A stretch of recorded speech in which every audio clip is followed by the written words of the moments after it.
Good morning, everyone, once again. Yesterday, it was quite an intense afternoon together with Dr. Michael Canary. We had 2 roundtables, as you remember, and we also a presentation on a holistic view of sustainability in the Canary Islands. Today, we'll continue with our program, also quite an intense one, where we will be seizing the opportunity of enjoying 2 panels, one on innovation, common resources, circularity and regenerative economy. Afterwards, we'll have a short debate, then a presentation of the Responsible Islands program of the government of the Canary Islands.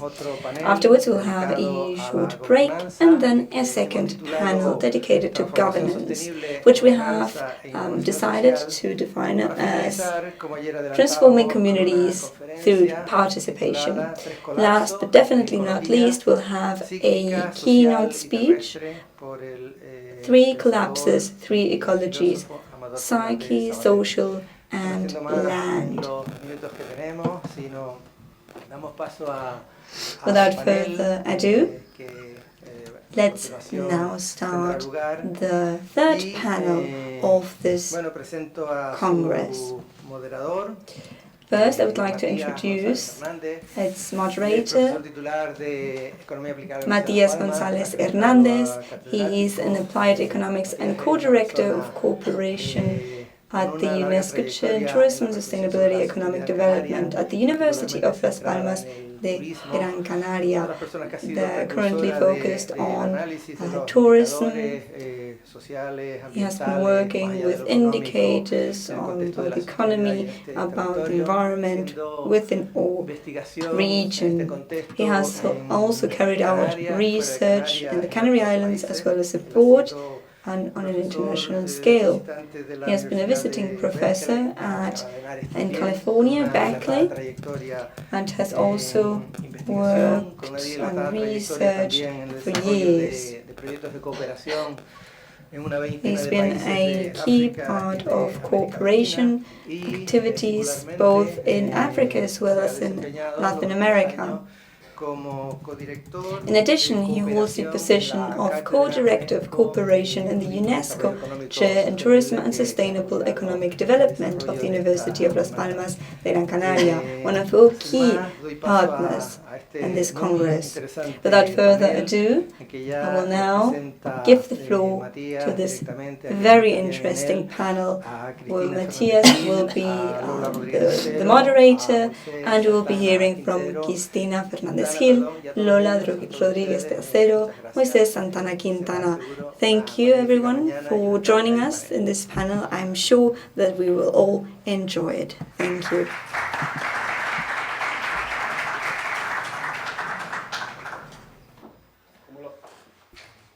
Vasito de agua del tiempo, que en la laguna es fresquita. So I will have a glass of water at room temperature, which is quite cold here in La Laguna. Well, after this perfect presentation, I hope that you will come to enjoy this panel, where we will be delving into the expectations Carlos just mentioned. We have a purpose. As you can see on the title, we include the word innovation, but we will be also speaking about 3 other key points about common resources, these commons, things we use as a community, collectively, which are, as you will see, very important for value creation processes here in the Canary Islands, but also everywhere else for societies or quality of life. We also talk about circularity and regenerative economies. This is an important topic. It's important to really think about them. They have been included throughout the common narrative and also projects throughout the past years. However, menos eso creemos desde esta mesa, we believe, this panel believes, we shouldn't feel satisfied with the results we have had so far on sustainability, on the management of those commons, as well as with other sustainability processes and circularity processes. Well, the diagnosis isn't official yet, but the situation has definitely room for improvement. Many factors, there could be many factors that explain why we are in this situation. One of them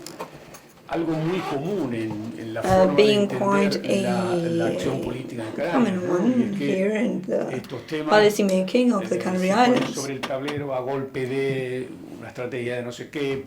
Usually, we talk about, okay, we have a strategy here, an initiative here, and a policy or strategy over there.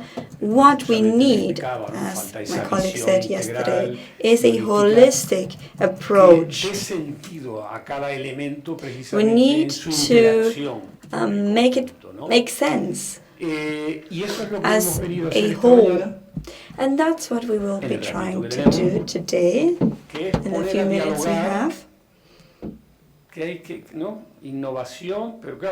try to connect innovation. But what kind of innovation? What innovation? Well, these common resources are key in all processes where we try to create value. And tourism, agriculture here in the Canary Islands, attracting talent. It's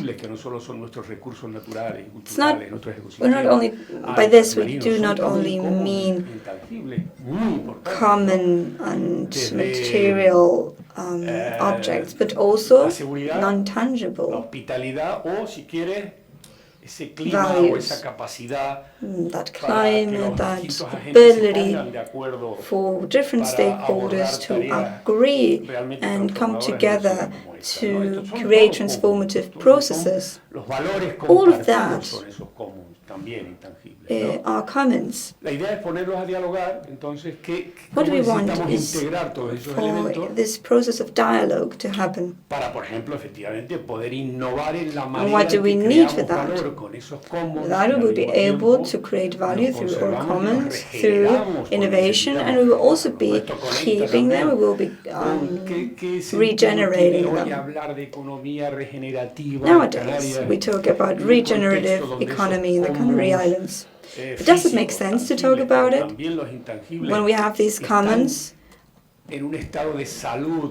bastante deficiente y por tanto necesitamos mejorarlo, ¿no? Por tanto, no podemos seguir trabajando desde el esquema de la These tangible and intangible commons are at a severe state right now. En el planteamiento de la economía regenerativa tenemos que plantearnos maybe before we try to propose a regenerative economy, we should first think about these generative processes that should avoid the need of regeneration. Aquí lo querríamos ver un poco como el enfoque de la circularidad, de la economía circular es una herramienta circularity approach as a well-designed tool could lead us to be more effective in regenerating our commons through a framework of innovative initiatives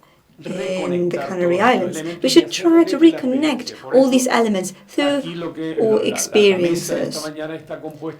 In this panel here today, we have experts who have been working on this for over 3 decades. Am I right? Well, more or less. Okay. You're experts in your fields, and now I would like to introduce them to you. Cristina Fernandez, she's the CEO of Oceanographic. She's the director of Oceanographica. She's also a science communicator, educator, and researcher. Have many things they can be proud of, but today they will be speaking about how to be driver for projects like the microalgae projects that try to, from a participative governance perspective, bottom up,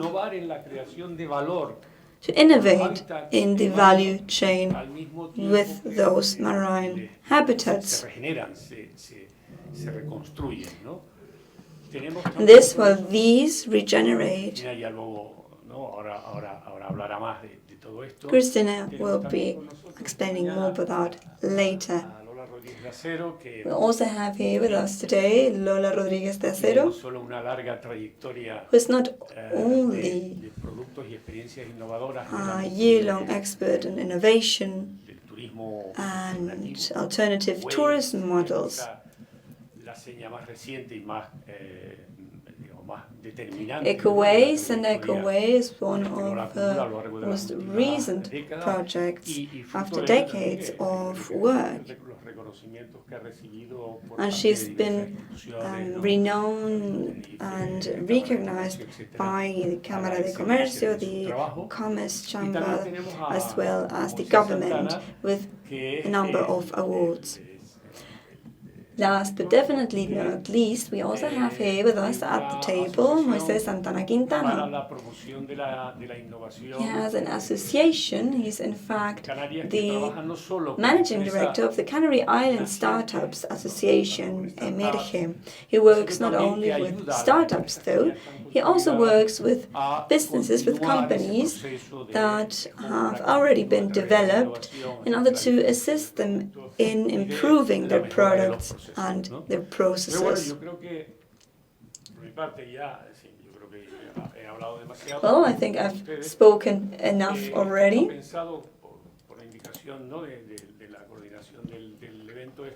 As the event coordination designed, we will now give the floor to the different participants of this roundtable. Each of you will have 5 minutes to introduce yourselves, and it would be interesting to connect these identity elements with today's topic. Afterwards, we will then have a dialogue exchanging experiences as well as everything on the topic of today's panel. Cristina, you have the floor.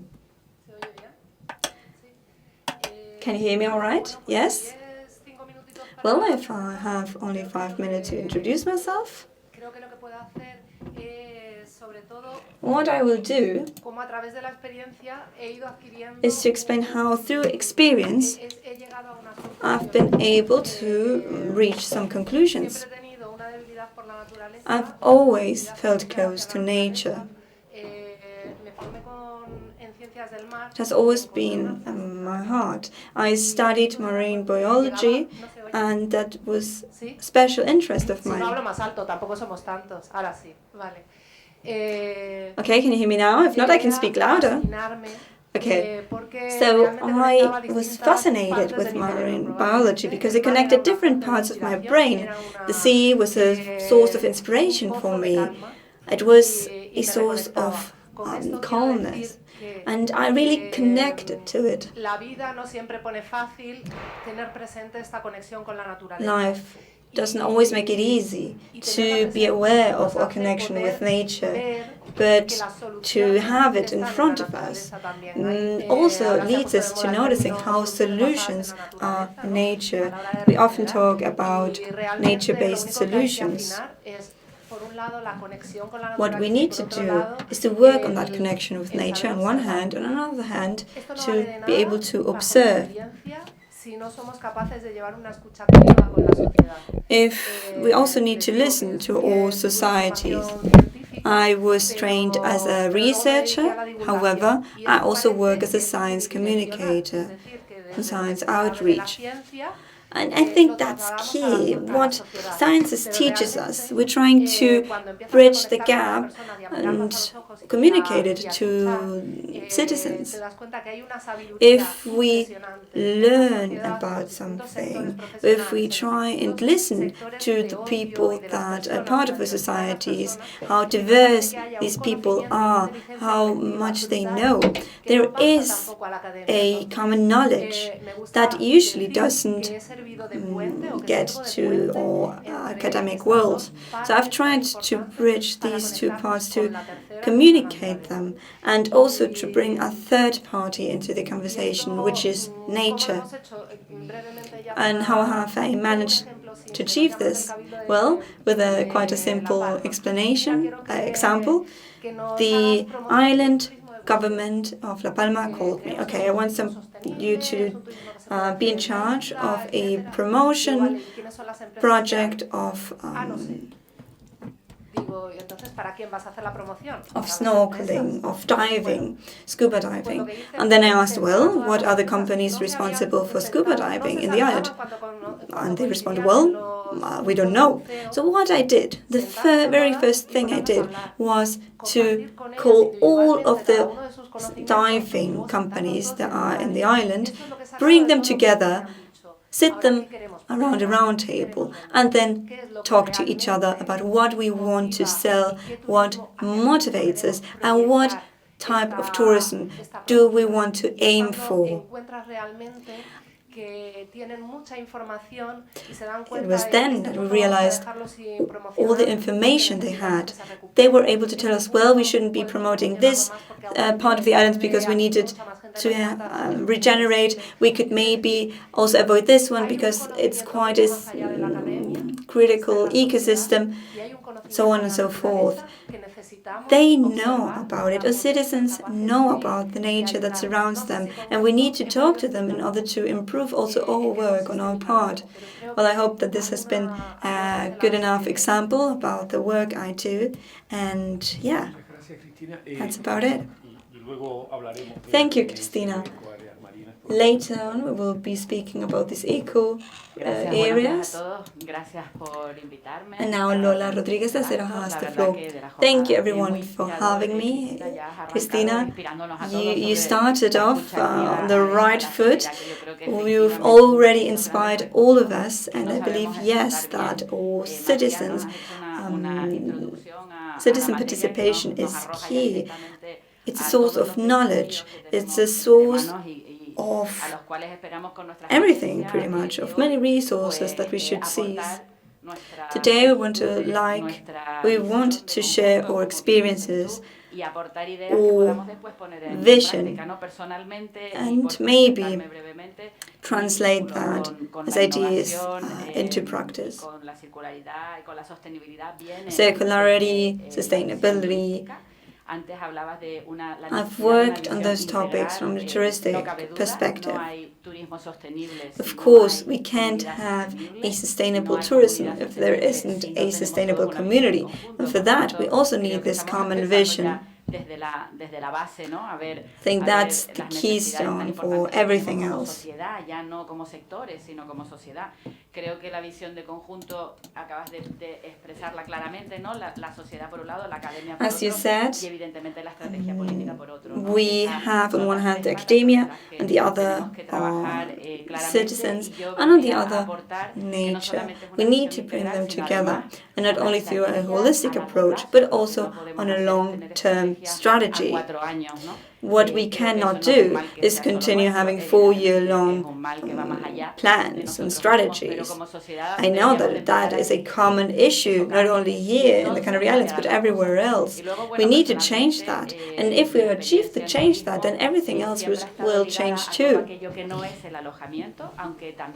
Tourism has always been deeply linked to not only housing and where these tourists would stay, which is also interesting in and of itself. But we've been working for years with this now, and in the past we usually focused more on complementary activities. In fact, nowadays, those complementary activities are behind the motivations of tourists to choose a destination for the next trip. They have to be unique, they have to be as sustainable as possible. And they also have to be linked to their passions, to their motivations, which are usually deeply linked with sustainability. And well, now going from the broader spectrum to a more local one, that's the trend too for the islands. The UN Tourism, I'm working with them on a program they offer, which I like to describe as amazing. It goes from the more global level, the United Nations, to a more local level for the studying the touristic experience of towns with less than 15,000 people. I've had the honor of participating on a project with a town in Portugal with less than 4,000 people that offers amazing experiences, and they do this through this program which is called Best Tourism Villages. Companies should be working together in order to achieve that change, as Christina just said. I've also worked with tourist experience and products. I was the co-founder and director of the Touristic Innovation Cluster in the Canary Islands. Now, although at that time it was only here in Tenerife. That's also an experience I would love to share with everyone. Working together with startups, with new companies. I believe that's something key in a society that wants to change. To come together, to create projects together, that's our aim, and I think that would be everything for now on my part. Thank you. Yes, that's very interesting. We talk about startups, about innovation. Moises can maybe tell us more about it. However, the landscape of our archipelago has stayed the same for many years. What's the problem here, Moises? Thank you, Matías. It's a great privilege as director of Emerge to be invited into these types of congresses, of projects, in order to share the perspective of startups, of companies. I've been able to talk to Carmelo León. It has been a real privilege to hear about his vision on the economic development of the Canary Islands, as well as the perspectives of other people that have been able to speak here. I'm an engineer. I've been worked with international relations and more so on how to solve conflicts. I'm also in agriculture. I'm a farmer. I have a banana plantage, and I love that what Christina just said, that connection to nature, and I see myself in your words about this environmentalist approach where someone goes to a cabin in the woods and just observes nature for 6 months. I would love to do that.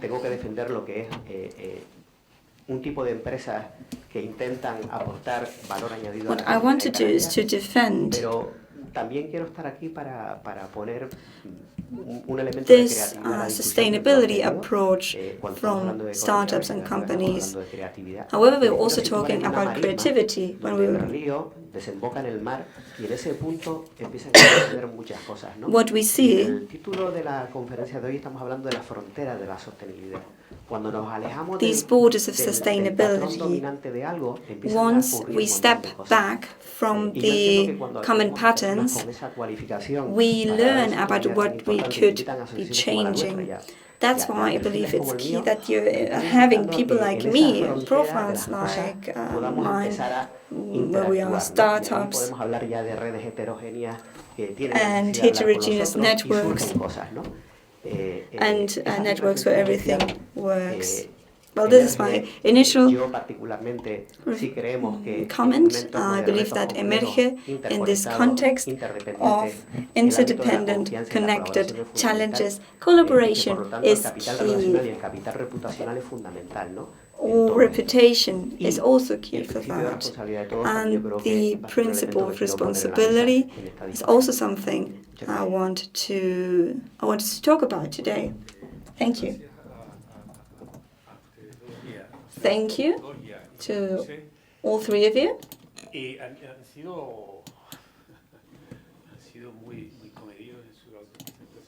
Your presentations have been great, and I think no one has used up more time than you were given, so perfect. Maybe you can offer some more insights and information during our debate.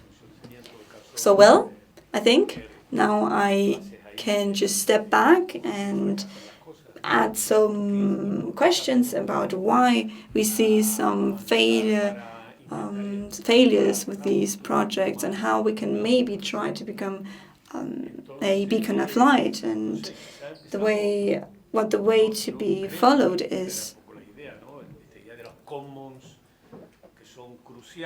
So we have these commons, which are, as I was saying, crucial.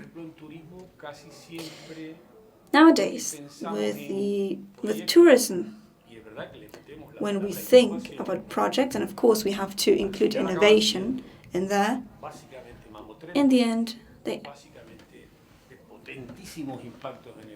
they usually have a huge impact on our territories.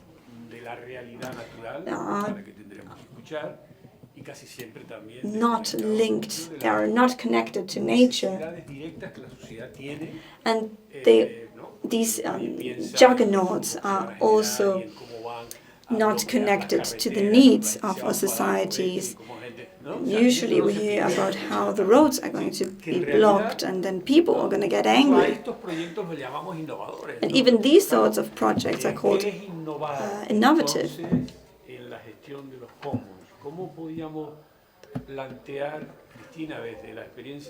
So, Christina, from your experience, how could we take this case of marine microalgae and bring that same method to other areas, to redefining all the relations between people? How could we change this into something more positive? What do you think about that? Great. First, I'll talk a little bit about these marine micro areas. 12, 13 years ago, we began a project, an innovative project for its time, in the Canteras beach in Gran Canaria, which is the jewel of the crown of the municipality of Las Palmas de Gran Canaria. We held a meeting between friends, people that had activities on that beach. We invited as well the city council, the technicians of the city council, the fishers collective, users of the beach as well, citizens that enjoy the beach, businesses in surfing and hotels, and we invited members of the scientific community. Matthias was on this panel. So we invited all of these people to take part in this very small committee. It was a very small concept in the beginning, and we debated about what we wanted for the beach in the future. So sharing our experiences, sharing our knowledge, we ended up putting forward a logical plan for the use of that beach. This went on to be passed in the island parliament It was turned into a piece of legislation, and this debate about what was going on at the beach continued. So this very small seed that we planted has now turned into this very long-standing project. And I do think that it served as inspiration for other similar projects. It began with just one innovative company, a small company working alongside the city council.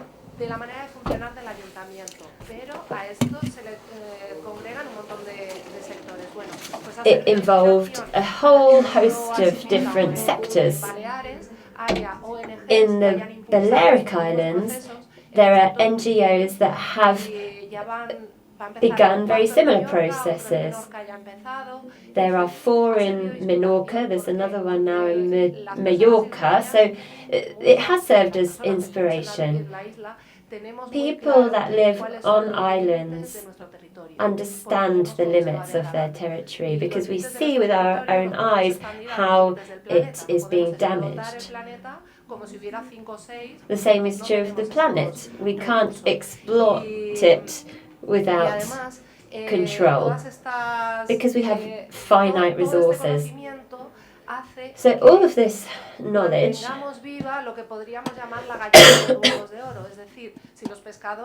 has helped us to maintain the activities there. Fisher people, for instance, limit their activities so that everybody can coexist. And this was only possible through this dialogue, which ended up in very logical policies. And it's also been very important to weave these social networks so that if I have a complaint regarding a particular sector, I don't just complain about it, I go and talk to them. So this was an example of a different way of doing things, which showcased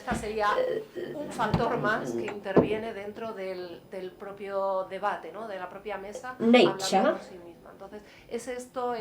and the importance of protecting it through this dialogue. So as I say, it has been inspirational and it's helped these diving tourism businesses to survive the pandemic, for instance, when there was no tourism.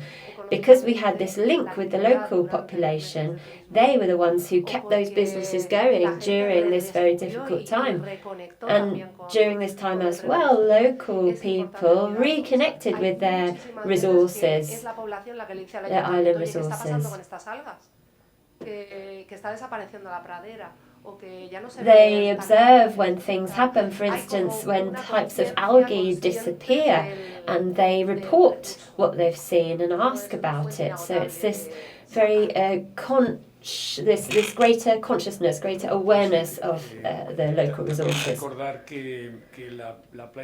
I'd also like to just add that this beach, the Canteras beach, is perhaps one of the only ones to have such intense use here in the Canary Islands, and it's the way it's planned out and organised is a result of these dialogues that have taken place.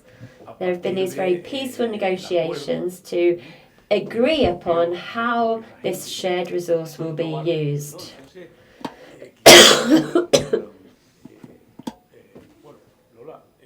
Well, Lola, perhaps on land, we talked about sea, we talked about land.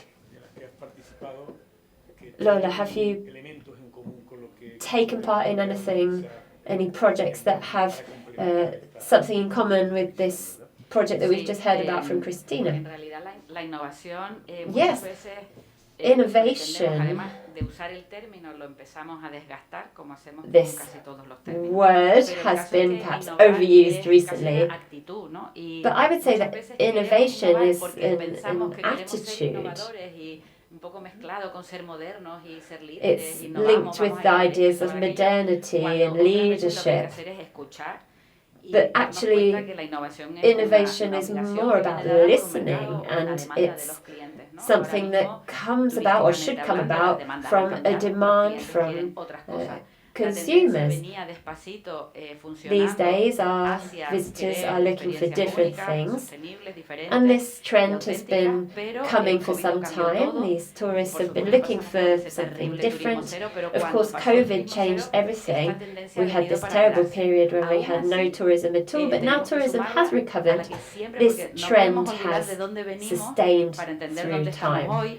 We need to know our history to be able to plan our future, and we need to understand why we have the tourism that we have and why so many people work in the sector, what these people are doing.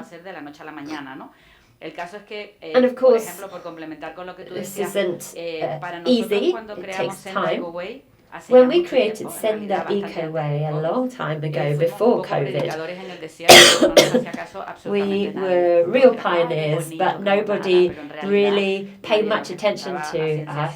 They thought that it was an interesting project, but the traditional tourism model was working well and people were making a lot of money from it. But now, the wealth brought about by tourism is distributed more evenly between lots of different actors here on the island, and that's what should be happening. And this is what we've always wanted to drive, real change. But in the beginning, nobody paid much attention to this idea that we were putting forward. But now there is this trend towards small groups, this sustainable interaction with local communities. Our tourism traditionally had nothing to do with this type of tourism that we're seeing more now. Tourists would very rarely even move around between different tourist points, and there was almost no interaction with the local community. Today, though, technology, which has arrived here from elsewhere, has changed everything, and we have to adapt and we have to innovate. To give you a specific example, I think that's something that business people like us can offer. We often meet clients that want to do things here that currently aren't possible because of the legal framework that we have. Okay, of course there's, for instance, natural spaces which have restricted access, and that's fine, but oftentimes tourists feel that they have to spend a lot of money to reach certain places by contracting a driver, a private guide. And these are expensive things to do in just a group of 2 or 3 people. Oftentimes they could do it on their own, but they want a guide, they want to learn and interact with the local culture. You need a guide for that, but it's quite expensive. These kinds of experiences are, however, great for the local economy. Another example is fishing. Lots of people want to experience traditional fishing. It's not something that's been regulated, though, and so fisher people aren't allowed to take tourists onto their boats who might enjoy spending a day with them learning about the way they fish. We always try to look for creative names for our projects, and our experiences always have quite fun names. One of them was "Come with us and have a potato" is the loose translation from the Spanish. The experience included a guide who wasn't an official guide but rather a farmer, and what these people wanted to do was go and plant potatoes with the farmers.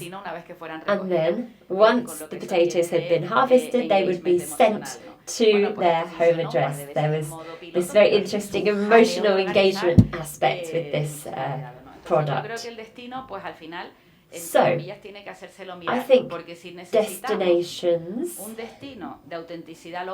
that want to be authentic and local, then we have to make sure that the logistics and the legal framework are in place to make it possible. In the Canary Islands, we're still enjoying the benefits of this traditional tourism that's bringing a lot of money, but we also have this local authenticity which is very alive, and we can use it as a resource.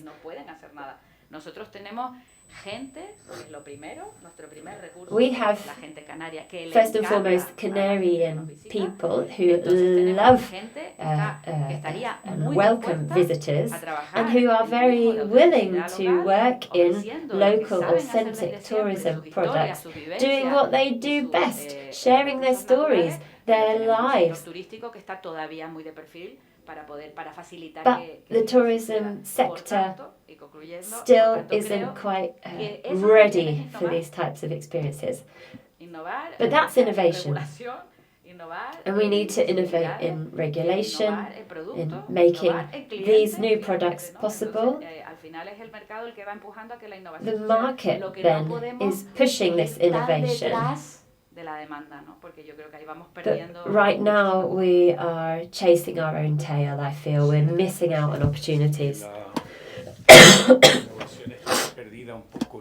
Yes, it does seem that we talk a lot about technology in innovation,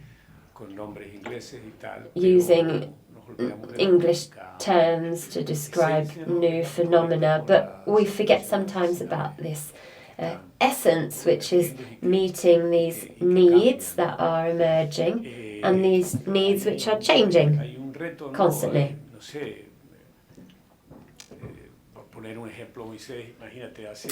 Let's give another example, Moises.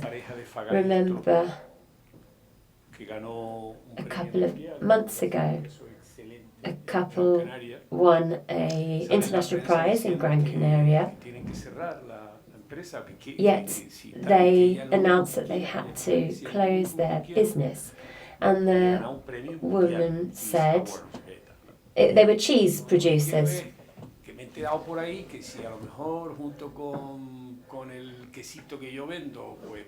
And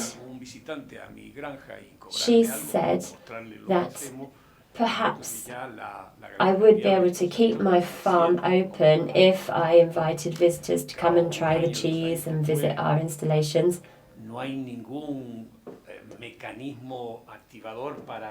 But 2 years later now, nothing has been put forward to help people like this couple. These types of initiatives need policies to bring them to life, to make it possible to innovate with these local producers, for example. But often we reduce this idea of innovation to the technological aspects, but that's not the whole story. Se oye, ¿no? Sí. No sé si Matías conoce mis orígenes, pero vienen de Fagagesto, además. I come from the same town as this couple, Fagaje. Mi cercanía con el mundo agrícola. And I've grown up in contact with the agricultural world. I know we live in a very technological world these days, but I'm very aware of the fact that innovation goes much further than just technology.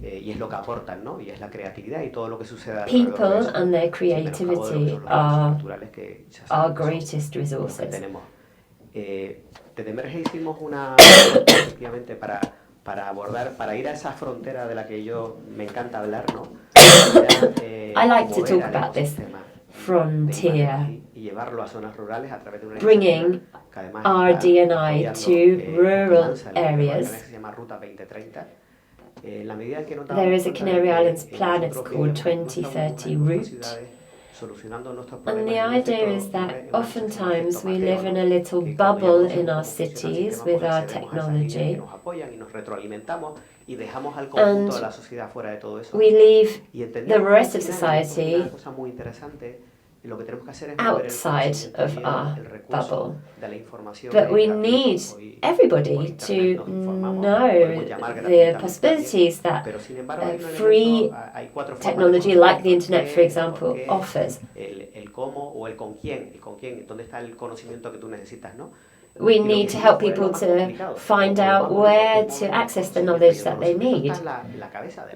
Knowledge lies in our heads, of course, but this initiative involved visiting all parts of the archipelago, to El Hierro, to Frontera, to all of these regions where people know what problems their territories face. And we found in this project that innovation is everywhere.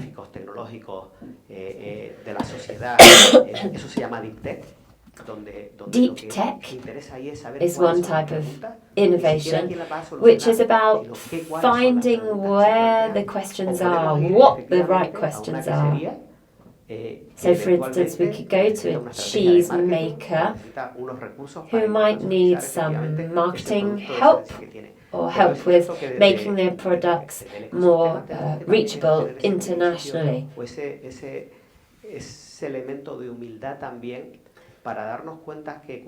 We need to have a sense of humility sometimes, because when we talk at a very high level about all of these things, we're leaving a lot of people out of the picture. If we looked at our most important RD&I capacities, they should really all be linked with our territory. I'm not sure if that is the case here, but we live on an island archipelago. Our challenges are sustainability, circularity, the regenerative economy, caring for our scarce resources, our talent. Lots of people leave. There is a real problem with brain drain here, and we need to keep hold of our talent. So these are our challenges. Notaremos cuenta de que si damos foco a los problemas que tenemos aquí, son tan grandes como queramos poner el zoom hacia lo más abajo.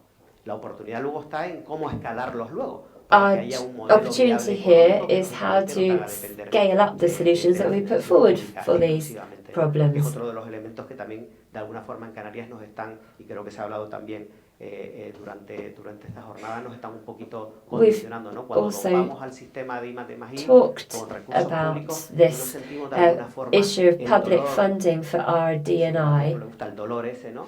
Pero bueno, el dolor que se When sentiría en una tundra, ¿no? Con el frío, donde al final tienes que colaborar, ¿no? Bueno, vivimos también en un entorno un poco exótico, donde hay una often forget that we have to collaborate in order to make that funding worthwhile. Eso al final condiciona también nuestra creatividad y nuestra capacidad de innovación, ¿no? We have to collaborate in order to be creative. Sí, es que me ha encantado el ejemplo de la. I really enjoyed that example that you gave of the cheese makers. One of the projects that we've launched at Sanda, our raw material is local authenticity, but there are also products that we can offer those visitors who are looking for something different. We don't have necessarily a tangible raw material that we work with, though. The Island Council collaborated with us on a project in Arico and La Orotava, and we trained people with this exact profile of these cheese makers. We gave them some basic training to spark an interest in them about what the tourism sector might be able to offer them. There was a cheesemaker in Arico, actually, who was interested in this training, They attended a few sessions with us and then had followed a mentorship program, and it was a very enriching experience for me. I found it was wonderful to see that everything makes sense and that what we're doing can help these SMEs to thrive. So we need to go out and find those people who are interested in these possibilities and help them.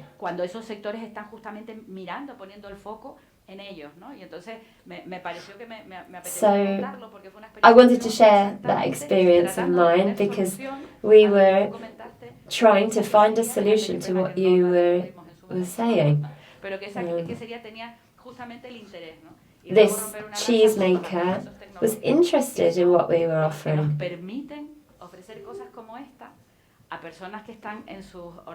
And technology is important because it helps us to offer these types of experiences to tourists who are on their laptop looking for alternative experiences. Our vision at Senda is to be a platform for these producers, these local producers, these sustainable product providers, so that they don't have to do their own marketing and their own organisation, which is very hard work, of course, and quite complex. I just wanted to say one thing. Listening to my colleagues, it seems clear to me that innovation needs to lie in two key spots. First of all, policies, so we can have clear long-term goals, and also we need to be innovative in the way that we relate to this authentic world, these natural values, these cultural values, and how we can take care of this element. We were talking about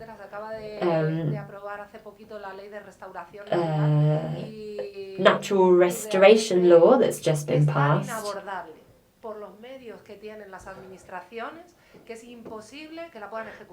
But it's going to be very difficult for the local government to implement on its own. It's going to need help from citizens. That's the only way it's going to be able to meet even the very basic objectives of this law. So we must take care of our traditions and our culture. But we're only going to be able to do this if we really plan properly and not just put in place programs that will help us to win votes. This micro areas project came at a time when the person in charge of this particular government department had a real vision, a long-term vision, and it's been so long-lasting, this project, that the leaders that have taken on the project since this individual have been able to continue with the original plan set out.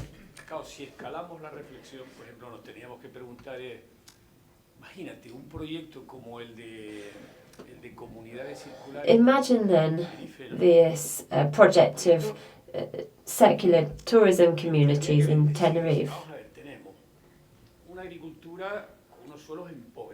We have very poor agricultural soil, less than 1% of organic material. That should be around 4 or 5% minimum. We have a tourism sector that emits a huge amount of organic waste. We discharge our waste into the sea. We're fined by the European Union. We have enormous methane emissions. We have a lot of problems. And then suddenly a project comes about. It's not an institutional structure. The idea is to find farmers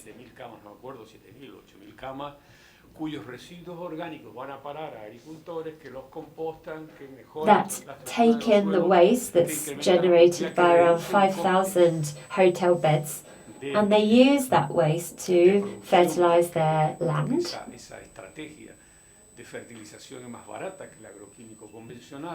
This organic fertilization is cheaper than chemical fertilization, so there's an economic benefit there too. It's a great project. It's thought of everything. The last time I spoke about this, somebody from the island government challenged me on the progress of the project, but the information I have comes from people that are inside this project. And what they tell me is that it isn't receiving the support that it should, because it's a really great idea. It's about adding value. It could grow and include visits to these farms, for example. So there's circularity here in value generation.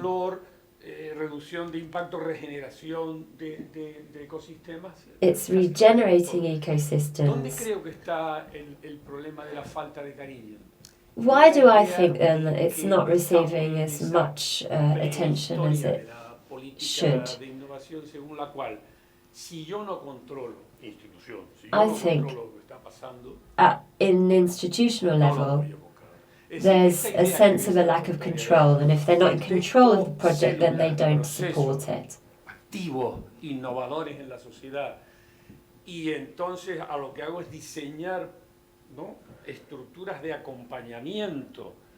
What might work better would be to have structures in place that accompany the different stakeholders involved. What do you think, Moises, would be necessary to help boost projects like this? That's very interesting, and you've said two key words there. One is about making sure that it's manageable, what we're trying to do. And the second thing is to know what good problems are and bad problems are. Regulation is often frustrating, but yes, control is key, this control element. Here there are lots of different stakeholders involved that interact with each other, and so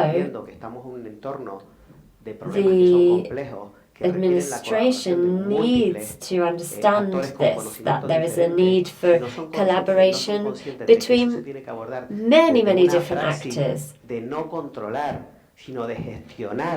Public administration needs to manage this communication rather than control it.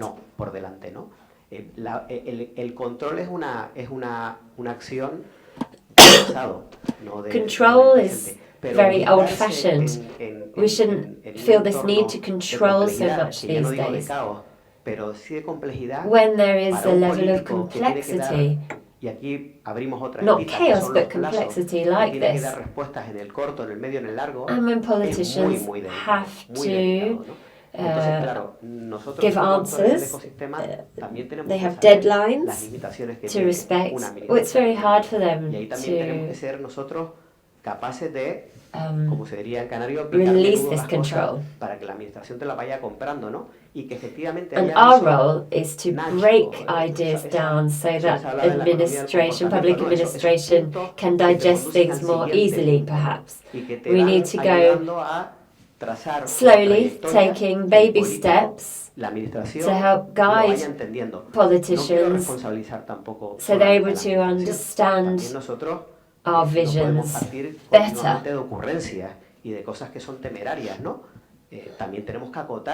nuestras capacidades y nuestras posibilidades, ¿no? Sin renunciar lógicamente al máximo, ¿no? We have big ideals, of course, but we need to limit our short-term goals. De donde venimos, es decir, we have to recognize the history of our context and its importance. Importante, ¿qué es hoy una estrategia? ¿Qué plazos tiene esa estrategia? We have to think about what a strategy should look like, what goals it should have, and what are we willing to give up. We can't have everything. En Canarias no pasa nada. In the Canary Islands, al pesimismo, ¿no? Yo quiero hablarle, se lo comentaba antes a Matías, de trágico, ¿no? Que es un concepto más sofisticado, ¿no? Es decir, en Canarias están pasando muchas cosas.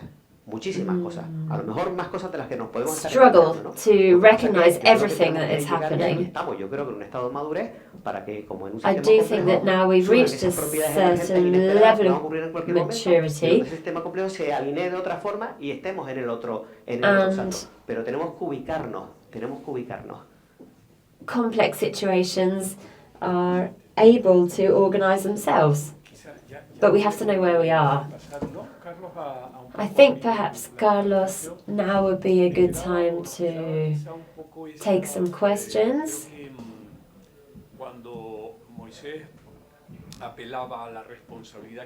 Moisés was calling for more responsibility from society. So perhaps we should think about our ability to create this very necessary networking and collaboration.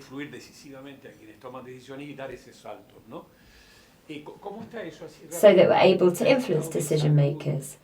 So,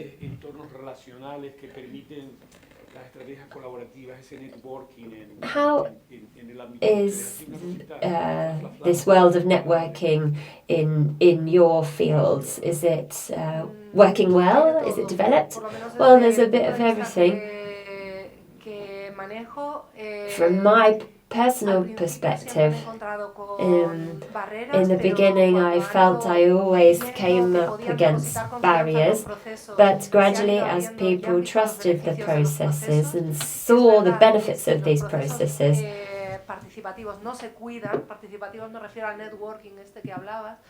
then there was greater trust.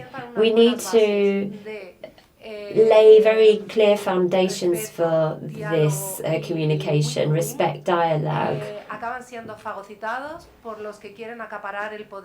Oftentimes there are individuals who want to take the power, narcissistic individuals that take up all of the space, all of the funding. Oftentimes people are reluctant to give up the microphone and let anyone else speak, and this is something that happens in these participatory processes. But what we've seen at public, private level, in businesses as well, when people are able to sit down and participate in dialogue together, then the outcomes are very positive. So the ability is there, but there's perhaps a lack of will, a lack of desire to do it. I've had some great experiences, like the cluster that I mentioned earlier. I think networking is brilliant. Actually, my consulting firm is called Smart Linking. I like to link ideas, people, administration, build teams, and I think it's something that's key.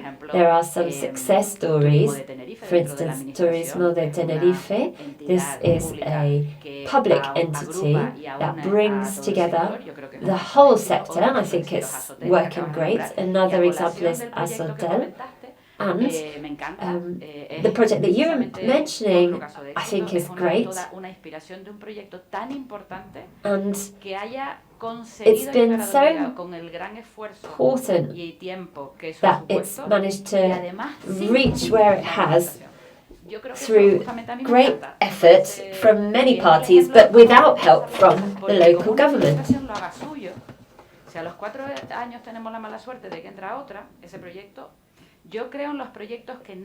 Political mandates only last 4 years, and a lot can change when political groups change.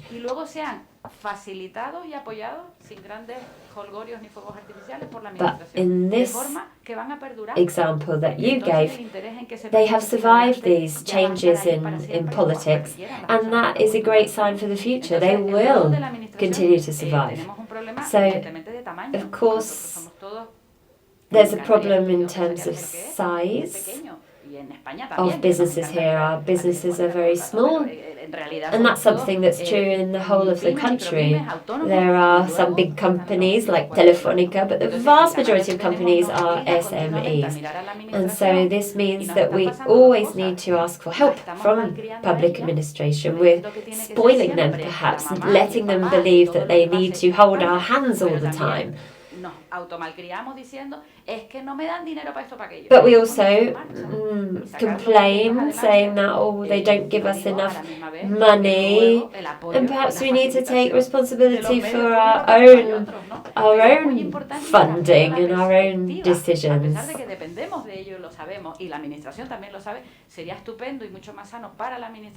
It would be much better for public administration and for the project leaders to change these roles. Right now, the administration is an important enabler, but projects should be built independently from the state so that they would survive if that support were taken away. We talked about networking. There's lots of different types of networks. When you put out a fire, the network is built in a line, but other situations require different network shapes, and we need to understand these.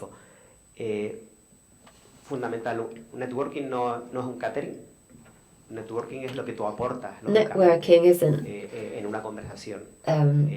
about taking, it's about giving. You need to have an understanding about what you have to offer and put it out there.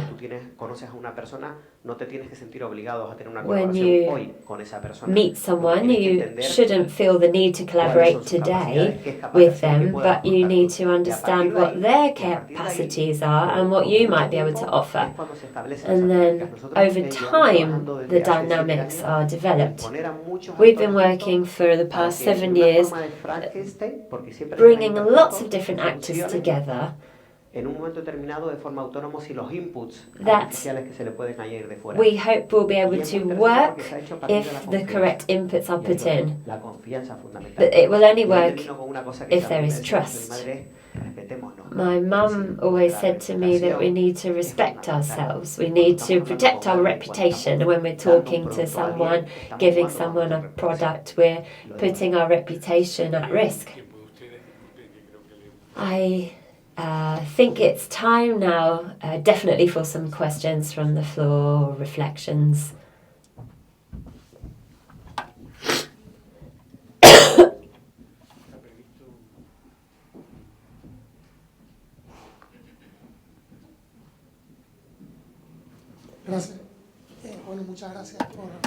Well, thank you for all of your comments.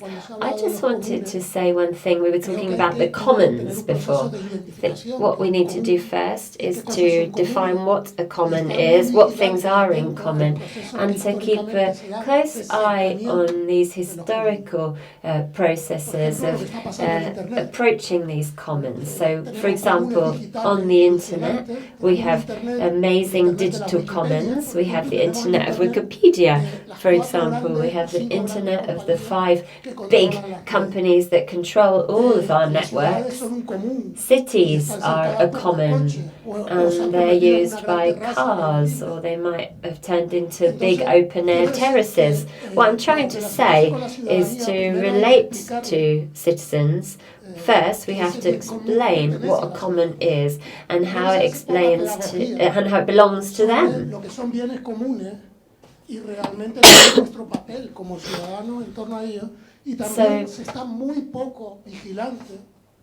So, We need to also keep a close eye on how these commons are being used and exploited. The Industrial Revolution came about by the use of these common resources. We talk very little perhaps about the threats to these commons, and we talk very little about how the general public is and should be the main drivers of innovation.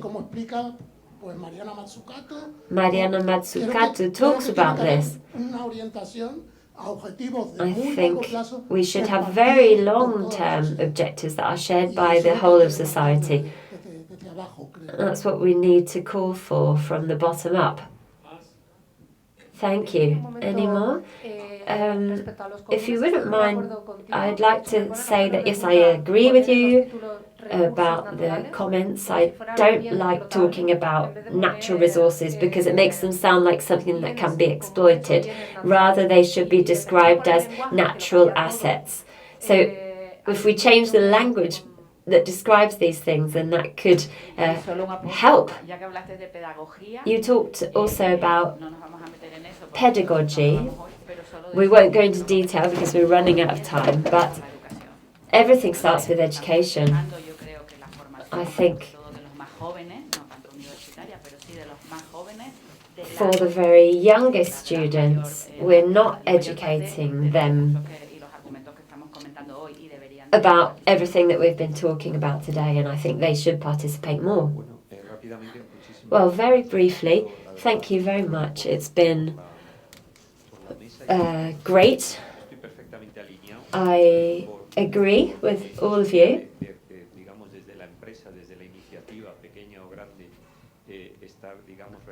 I think that small businesses are regenerating the tourism experience here. I feel here that we can talk as equals.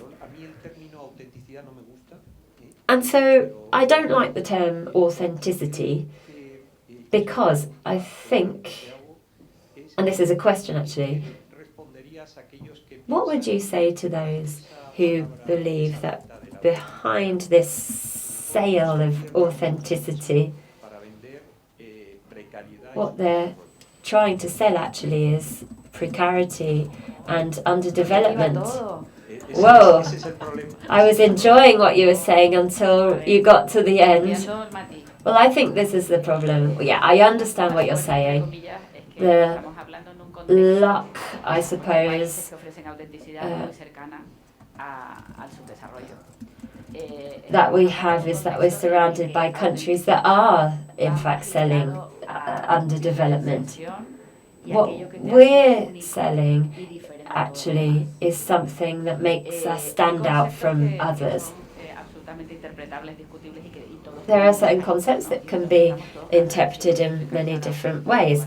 So I'm tired of talking about innovation, sustainability, authenticity, and unique experiences. Yet, all of these things are an important part of my profession and things that I enjoy doing. We often interpret things in the way that we see fit.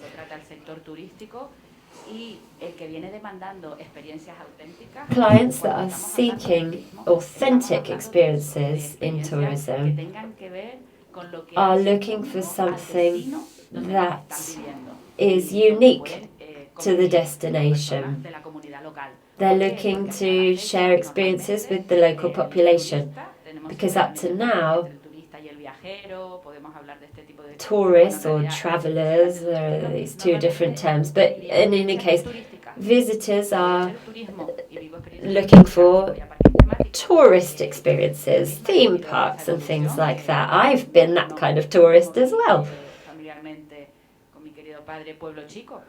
I visited Pueblo Chico, for instance, with my dad. It was a great theme park, and we felt proud to offer the Canary Islands in miniature. It was something very local. but it doesn't exist anymore. Things have changed because people are looking for something different. We don't need a theme park anymore. We just need to show people the Canary Islands and its people. It's real people.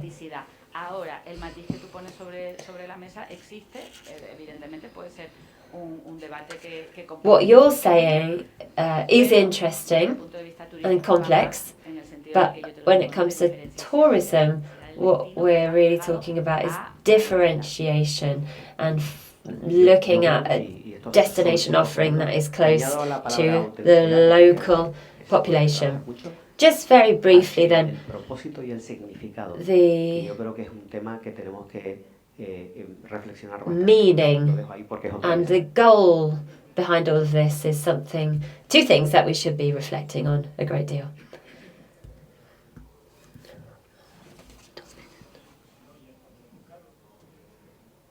Carlos, would you like to add anything?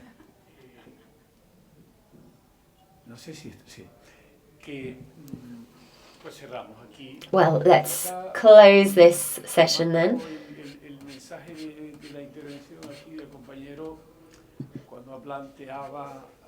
When this gentleman,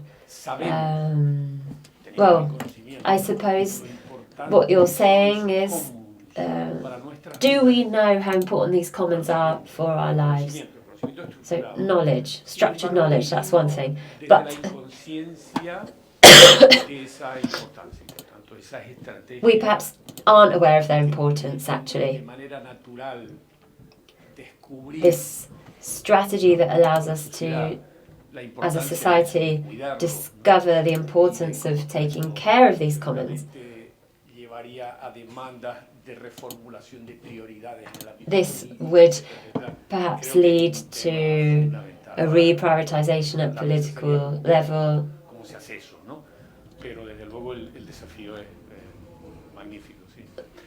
It's a big challenge. Well, thank you very much to everybody for sharing this time with us, and see you later on.